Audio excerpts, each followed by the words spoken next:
Te dire merci Seigneur avec un cœur frais et honnête, c'est ça ce qu'il faut. Aujourd'hui, quand on regarde notre vie en Jésus-Christ, la vie en Jésus-Christ existe simplement si on accepte la résurrection de Jésus-Christ, ce qu'il a accompli et achevé de choses différentes. Si nous voulons suivre Jésus, oh oui, c'est en esprit, c'est en esprit.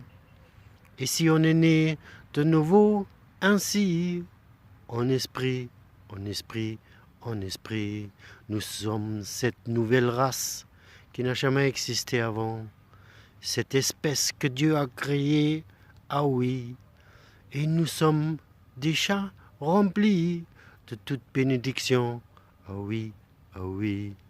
La destinée, elle brille comme une étoile brillante, oui.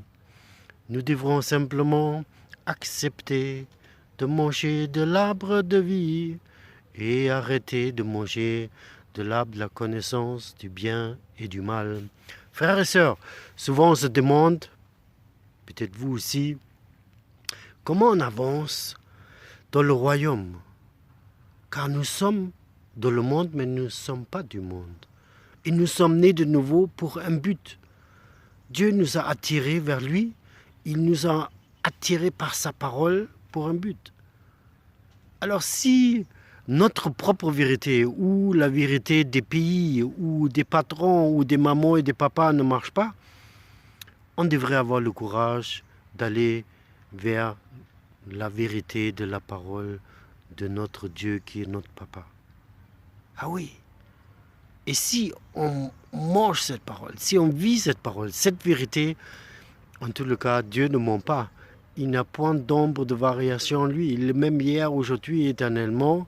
Alors nous verrons, sans prier, sans jeûner, sans forcer, comment il amène notre vie à une vie heureuse, une vie de choix, une vie libre où justement le ciel, au bon moment, se souviendra ce que nous avons fait pour ce papa, ce Dieu.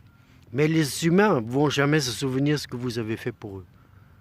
C'est ça que j'ai envie de partager avec vous. Il est notre berger, on ne manquera de rien. C'est une simple phrase, mais tellement puissante. Et nous sommes une nouvelle création. Toutes choses anciennes sont passées, toutes choses